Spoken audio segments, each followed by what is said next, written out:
What I'd like to do today is, talk about corpus linguistics, but in the context of our digital world more widely, and especially thinking about reading concordances as something that goes back to the beginning of corpus linguistics, but then also thinking about it in terms of where do we go from here.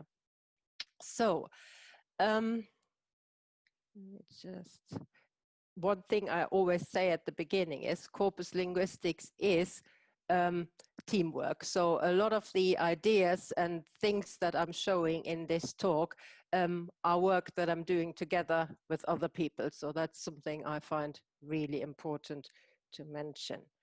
Okay, so on the topic of digital humanities, what is quite important for digital humanities is that it's not just about analyzing humanities topics, subjects, but it's also about archiving, preserving, making accessible a lot of artifacts, text archives, lots of things that are important to arts and humanities research. And one aspect of this is that there is a certain kind of experience that you get when you interact with these arts and humanities objects, materials, archives.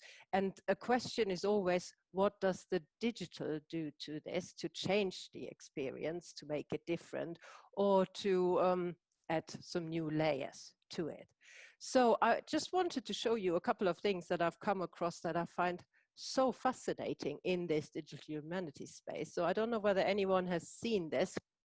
That is University of Reading. They've produced this virtual Rome where you can actually walk through Rome and experience different buildings, go in, look at interiors, really get such an amazing experience thinking about this city. Or other things that are really exciting in digital humanities are when you look at digital scans or 3D printing. So this year is from the Victoria and Albert Museum, where people have created statues so that you had the original and then you also have these new ones. And the important thing is that you actually have this 3D print, but you can experience this in a different way from looking at things that you maybe can't touch, that are too far away, that you can't easily get to.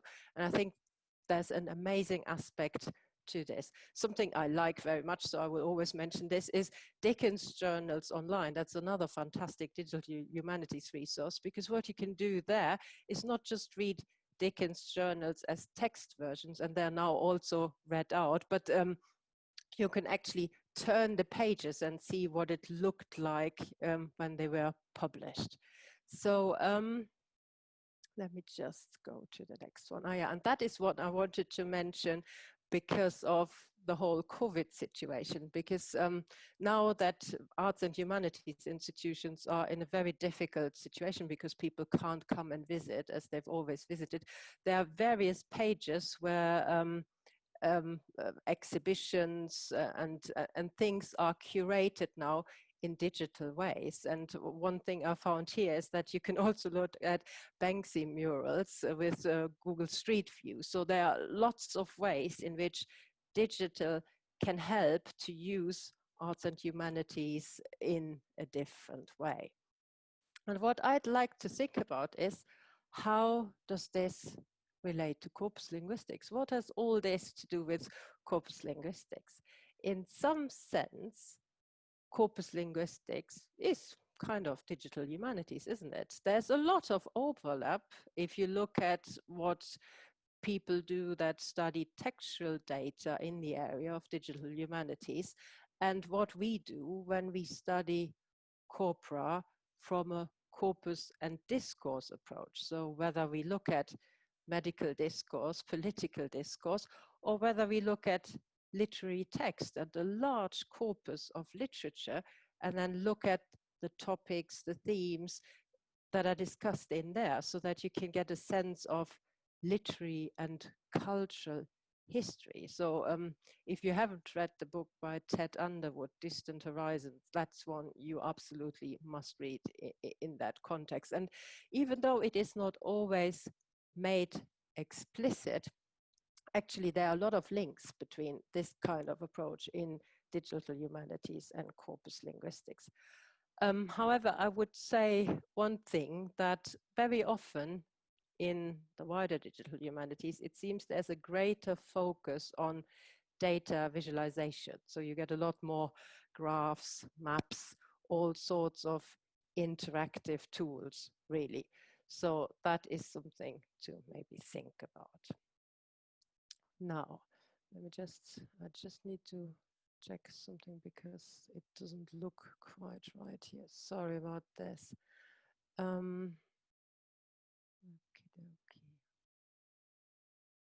So, okay, here we go again. If you then move on and think about linguistics in this context, for linguistics, language is the object of study. So what does a corpus approach do? If you put language into a corpus, what you get is you look at your object of study in different formats. You can choose different quantities, and that is kind of a way of, yeah, looking at the language in a different way. This famous John Sinclair quote, the language looks rather different when you look at a lot of it at once. So it's the format and it is the quantity that is the main difference when you have a corpus. Importantly, however, a lot of all this big data that we have these days is also textual data. So you can see where there's probably a lot of overlap between corpus linguistics and data science. Only, again, we don't always talk about that overlap and these similarities. And if you look at data science and what's happening there, there's a lot of opportunities for interdisciplinarity. What I've done at some point, because I got interested in this, is I was Googling different kind of degrees where people do data science and what kind of data science problems they approach. And it's quite amazing how much you find in these contexts that really looks like straightforward corpus linguistics. So here was a really nice example. This is from the Earth Lab. So there people do data analytics around earth sciences. And when you look at their lesson 4 there, what they really do is they look at co-occurrences and they look at networks of words, and they look at Twitter data, and then they get, and then you get on that page all the descriptions and the code and all the rest of it. But it's basically just looking at co-occurrences of words. It's looking at bigrams and it's seeing how words behave together. And that is all very much like what we do in corpus linguistics. So anyway, that's just one thing I wanted to show you there by way of leading the way to why I think what we should do in corpus linguistics is think about these links to the other disciplines. So think about corpus linguistics in the wider context of digital humanities. Think about corpus linguistics and what it has in common with data science and how we could speak to people, how we could work across disciplines. But I feel it is important to do this in such a way that we don't walk around and say, oh, I'm a corpus linguist, and that really means I'm a data scientist and only my data is language. But we also need to think about what is it about corpus linguistics? Where does the idea of frequency, different formats really make a difference and is very language specific in the way we find out things? So I wanted to go back to some really early approaches in corpus linguistics where frequencies and patterns were one of the first things that people really looked at. And here is a very typical example of something in all early corpus linguistics. Here you've got a concordance. And in a concordance, the main idea is that you can spot patterns, because the way you look at words in a concordance is you see repetition. So this is a concordance of afraid. And if you then look at this, you can see that you've got patterns. You talk about, I'm afraid, you say afraid of doing something, so afraid of ing form, or you have got afraid to, so afraid followed by the infinitive.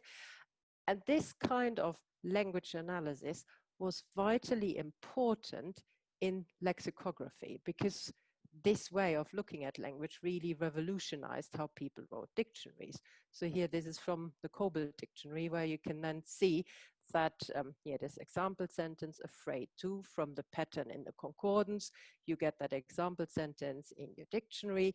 You see here in the margin, the pattern is adjective followed by to infinitive, and then you get a sense of, okay, in this pattern, you've got this particular meaning. So patterns and meanings are associated.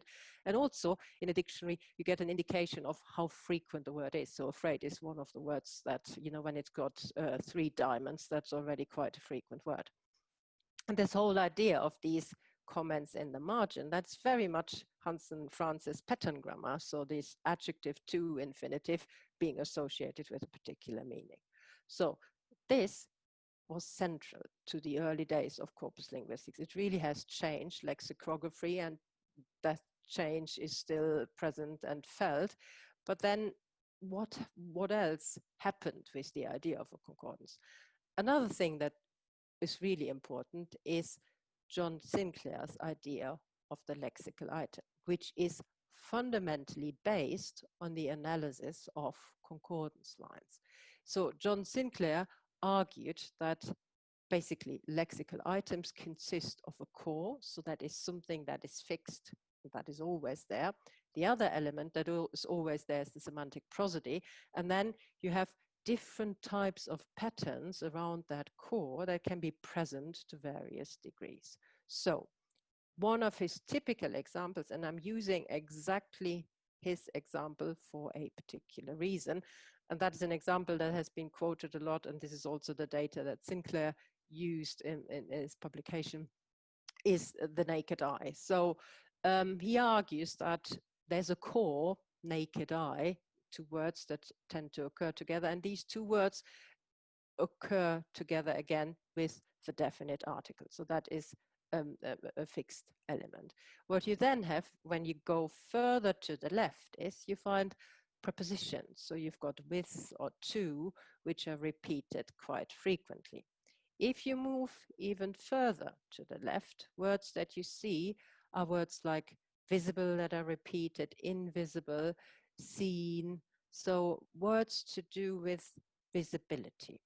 Okay, so Sinclair argues, if you look at naked eye, you see collocations, so verbatim repetitions of the same word in the context of the naked eye. So the is part of this collocation. You've got with and to, and then you can also look at the grammatical relationships. So you've got the definite article and you have got prepositions, and some of these prepositions are more frequent than others. Okay.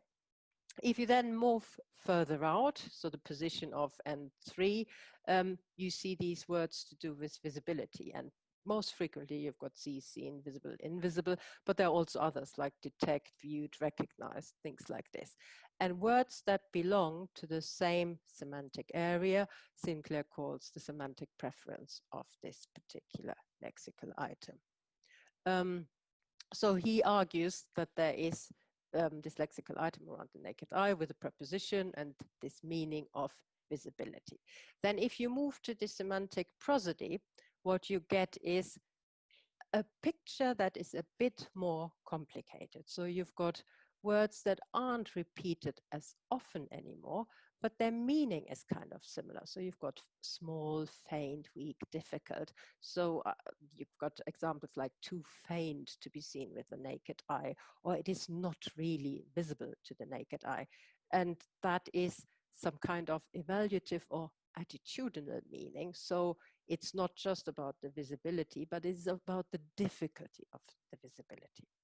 Now, what you can already see is with this explanation, thinking about a lexical item, this is quite a complex thing. And the question is this possible to do for every word that you have? Can you create something like this for every word? Would everyone who analyzes these concordant lines come up with the same categories for this lexical item? Because you might ask yourself, why do people, when they talk about lexical items, really quote Sinclair so closely? So very often you see the same examples that he has already used. Here, what I've done here is I thought, okay, let's look at some data that isn't exactly the data he used. This is more recent data, so that is just recent Guardian newspapers. And there you see, okay, the same patterns are still there for the naked eye.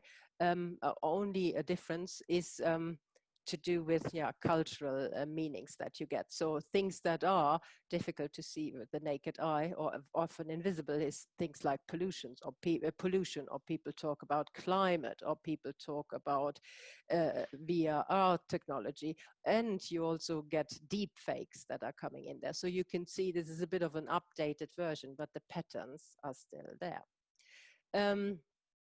Then with concordances, a lot of tools have been developed. So it isn't just about how do you analyze the lines, but there are also a lot of tools where a concordance is a standard feature. And I couldn't fit all of them on a slide, so I've just given you a selection. Something that is used quite a lot is obviously 𝗏𝗏. That's the tool I started corpus linguistics with. And it's now in version 8. And then there's 𝗏𝗏. Then you can look at WebCorp. That is what I use to have these recent examples for naked eye from the Guardian. And there's BNC Web. There's lots of tools, and there's always a concordance as a standard feature.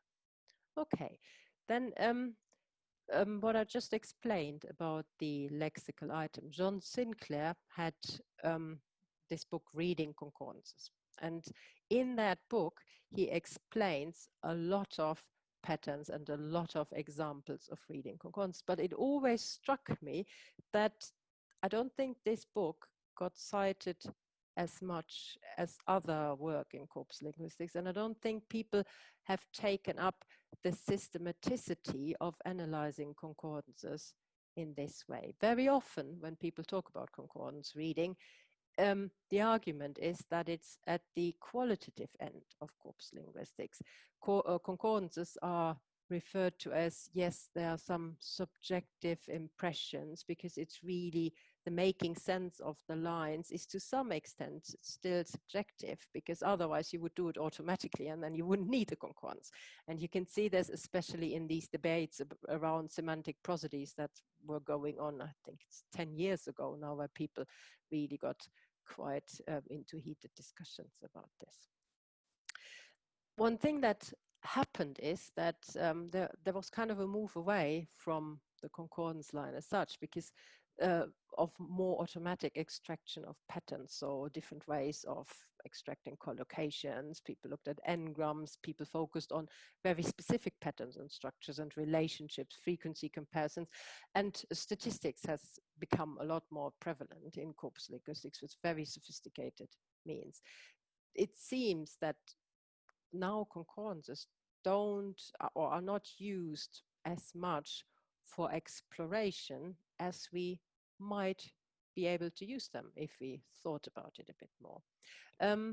What I'm wanting to show you here is that it's not just us in corpus linguistics who use concordances. This here is a screenshot from the Voyant tools, and that's basically a digital humanities text analysis tool. What you can do with this is run word clouds, you can look at distributions, you can look at relative frequencies, and there's also here something that is called the context tool, which is basically giving you concordances, but it's just one thing among a range of ways of looking at the text. And so it's really about using this context tool to maybe check whether you can disambiguate meanings or whether there are particular contexts that are relevant. So it's more the contextualization than a systematic analysis.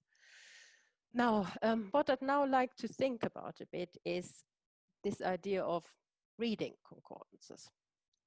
Reading really in itself is a very complex process, because reading is also a very individual experience. When two people read the same text, there will obviously be a lot of shared meaning that they come up with, but everyone brings their own background knowledge to the text. So everyone reads texts and makes connections in different ways, understands things differently depending on what cross-references they're able to make.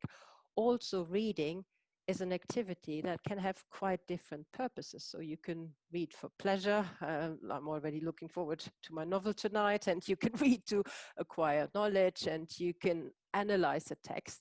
And then this activity can have different forms of engagement. So you can highlight, you can comment on the text, you can cross-reference.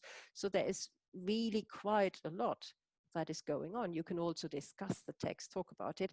And when we think about what we can do with concordance reading, we might think about what insights we can draw on when we look at close reading of literary texts. And especially in corpus stylistics, where people look at literary text, look at fiction, concordances seem to be used in quite an interesting way. So, what you then also get when you think about reading and the complexity of this activity is that this idea of, you know, you highlight something in the text or you annotate something in the margin, this is incorporated in digital humanities tools as well. So here I've given you a couple of examples. So I don't know whether you probably have looked at 𝗏𝗏𝗃 before. That is a way of annotating texts that you can do very manually, where you can really come up with your own ways of annotating text for the purposes that you have. Or something that I find quite interesting is eMargin, developed at Birmingham City University, where the annotations are specifically so that you can work on them as a group. So the interesting bit is, so what do you think about this section? What do you think about it? Can you comment in that margin and then almost start a discussion about it? Or another thing I've come across that I find highly fascinating is the poem viewer. So this isn't just a visualization of the text, but it's actually a visualization of the sound in poetry. So there's a lot of ways of reading digital texts. And I'm wondering, can we do more to bring this into concordance reading? So I want to work with you through an example of concordance reading and then considering a few things in terms of how we could do this, what's interesting about it, and what's there for the future. So you almost expected this. I like Dickens so much. I use a lot of examples from Dickens. So here, this is a concordance of the word eyes in Dickens. So, and I've already sorted it to the left of eyes, and then you can see, you know, a couple of pages in. When you talk about eyes in fiction, very often you talk about the color of people's eyes. So blue eyes is something that is quite repeated in fiction and in Dickens in particular. Now, when you have over 4,000 concordance lines, then the question is, okay, how do you then sort this? How do you organize this? What kind of meaning are you looking at? And here, the concordance reading isn't just spotting the pattern, so the exact same verbatim repetition, because if it was only that, you could do this automatically, but it's thinking about what is actually interesting here to look at. So the way I'd like to look at these concordances is by drawing on this 𝗀𝗏𝗃 application that we've developed. And what we can do with this is we can focus on different parts of the text. So here, what you see on the screen is that the quotations, so the material in quotation marks is highlighted here in blue. So that shows you everything that is within quotation marks, and we call this quotes for short. And this is marked up in the text behind click, so you can search these passages. You can also search non-quotes, so that is everything that isn't in quotation marks, so that is the black text here, so the one that isn't highlighted, so you can search this as well. And you can search what we call suspensions or long suspensions, and that is when the narrator comes in. So here you've got a character speaking, my Louisa, and then the narrator comes in, said the mild Miss Tox, and then Miss Tox continues to speak, is very happy in her illustrations. So you have different parts of the text that you can search and run concordances in. So if you then look at the distribution of the word eyes across these subsets, so quotes, non-quotes, suspensions, you can see that if you do relative frequencies, in suspensions, eyes occurs relatively more frequently than in these other parts of the text. It is already relatively more frequent in non-quotes, but in quotes, in the speech of the characters, eyes isn't mentioned that much. Okay, so what you can then do is you can compare collocations of eyes across these different subsets. So you can look at what are the collocations in quotes and what are the collocations in non-quotes, and which ones of these are significantly different. I won't go into the detail how we've measured this significant difference. That would be a whole other paper, but here's just a summary of what you get when you do such a comparison. So in Dickens, you can see that in quotes, eyes, the collocates of eyes include things like me and I, because it's characters who speak. And in non-quotes, it tends to be his, her, eyes, and also said, because yeah, it's people speaking there. And for comparison, I added the 19th century reference corpus that we have there to show that this is really quite similar. You can then also narrow this down even further and look at what are significantly different collocates of eyes when you compare the quotes and long suspensions. And then you find words like his, her, as we had before, but also things like opening, fixing, raising, turning, drying. So lots of ing forms in Dickens. In the 19th century reference corpus, there isn't as much variety, but the principle is the same. So you have the possessives, his, you've got a reporting verb, and you've also got fixing in this ing form. And you can see here with these two examples that I've given you what the reason for this is. R said, well, they're fixing his eyes upon her, and then you continue. So the ing form is when you have got this interruption of the speech. This shows that things are happening simultaneously. So yeah, so an ing form indicates this. And here's another example from Nicholas Nickleby, where you can see one of those other verbs. He gives me great pain, continued Mrs. Nickleby, drying her eyes, great pain, but blah, blah, blah. Okay, so this is a way of picking interesting concordance lines for further analysis, looking at which collocates are interesting. And interesting here is also defined by not just measuring collocations as such, but comparing sections within the text. So what I'd like to show you now is, once you have got some interesting words, what you can then do in a concordance, or here particularly in a click concordance, is here you can see on the right, I've done all Dickens's novels for this. I'm running my concordance just in these long suspensions. The concordance is for the word eyes. And then what I have done here is I've used what we call the quick grouper here on the right-hand side. And this quick grouper gives you the opportunity to pick out words. So here I've used fixing, her, his, said. These words that are these significantly different collocates, and then you search for these words in these concordance lines, and the quick grouper groups lines together that share these words. So here the line at the top, in that line you have said, fixing, his, and her, so all four of them occur in that line. That next batch, where the color is slightly different, only has 3 occurrences of these. And then if you go further down, it's only said and his, so 2 of them. So you can group words together. Here I'm just showing you these settings larger so that you can see what's happening. Okay. So what you can then do is, you've sorted your concordances in a way that seems useful to you, and then you can go in and analyze them in more detail. So what I was trying to look at here is his and her, when they occur together, what is actually happening in these suspensions. So what you tend to get is, you tend to get a female character and a male character in conversation. So said Annie without removing her eyes from his face, or said little Dorrit raising her eyes to his. So what you get in the suspension is some information that accompanies the interaction between these fictional characters, and they not only speak, but you also see their eye language. You get something as to how do they look at one another, what's actually happening there.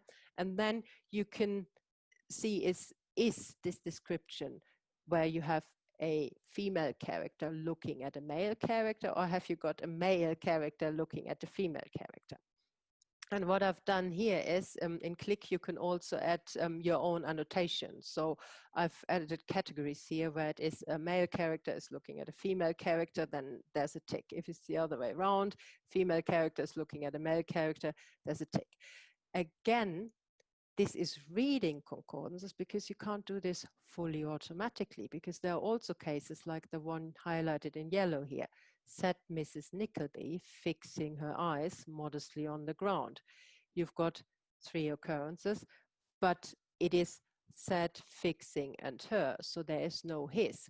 But you can still, by looking at the fuller context, see this is a conversation between a female character and a male character, and her behavior of looking on the ground is a specific way of not looking at him. So this is important for this conversation. And what I'm showing you here is just a way in which you can create your own tags and then add this analysis. Okay, so the way you can enhance concordances, enhance the concordance reading even more is when you want to try and find interesting collocates to look at from these concordances, you can add semantic tags. So what we've done here is we used the Lancaster tagger for semantic tagging, and Paul Rayson very kindly helped us to set this up so that we could do this with our own tools. And we then grouped together this category B1, so that is the anatomy and physiology collocates. So where you then group words together, so it's not just eyes, but it's also head, it's face, and it's words to do with the body. And then we treated this B1 category like you would treat a word, and then looked at the significantly different collocates that occur with B1. And then we compared this again in quotes and suspensions, and you find that for B1 in general, you've got very similar, significantly different collocates like you have for the word eye. So you have got fixing, raising, turning, which occur with eyes in suspensions, but they also occur with B1 as a semantic category, so also with face and other body parts. So here's a concordance for this. So you have, this is for the example of the word turning, turning his face, or turning his bright face, turning his sprightly eyes, turning his eyes. And so you can see how what we discovered is part of a larger pattern. Interesting in this pattern is that you also have got, among the B1 words, you've got teeth.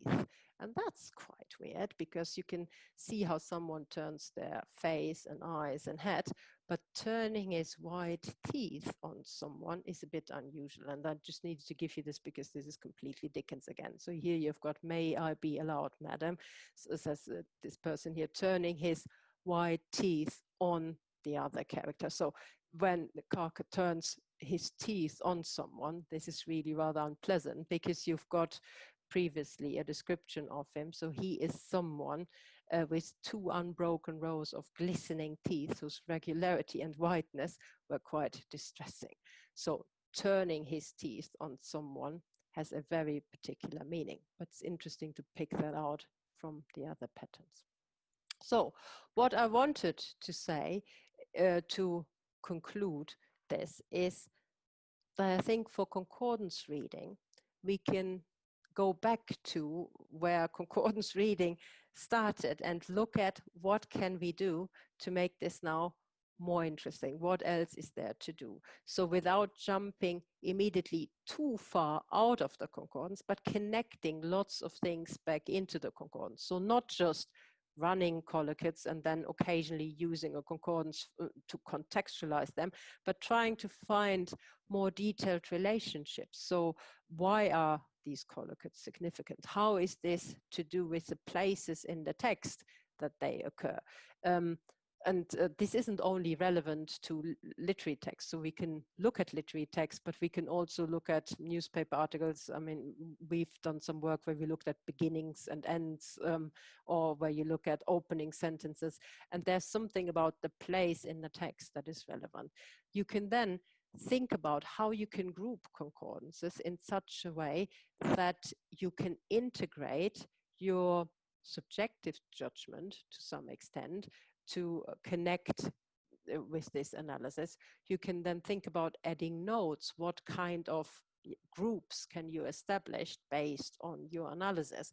You can think about what would semantic tags do. And when it becomes really, really interesting is when you combine all these things together.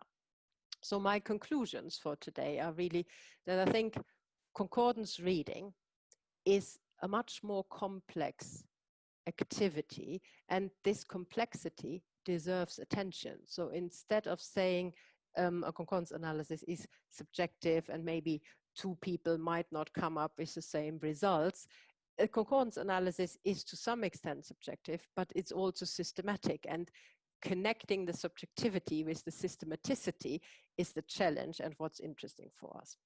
Also, the idea of reading concordances is important, because the notion of reading can function as a central link between corpus linguistics and other work in digital humanities, where in digital humanities people have talked about distant reading, linked reading, surface reading, all sorts of ways of reading, and how digital tools can help read through text in various ways. And we can think about what concordance reading can do in this regard.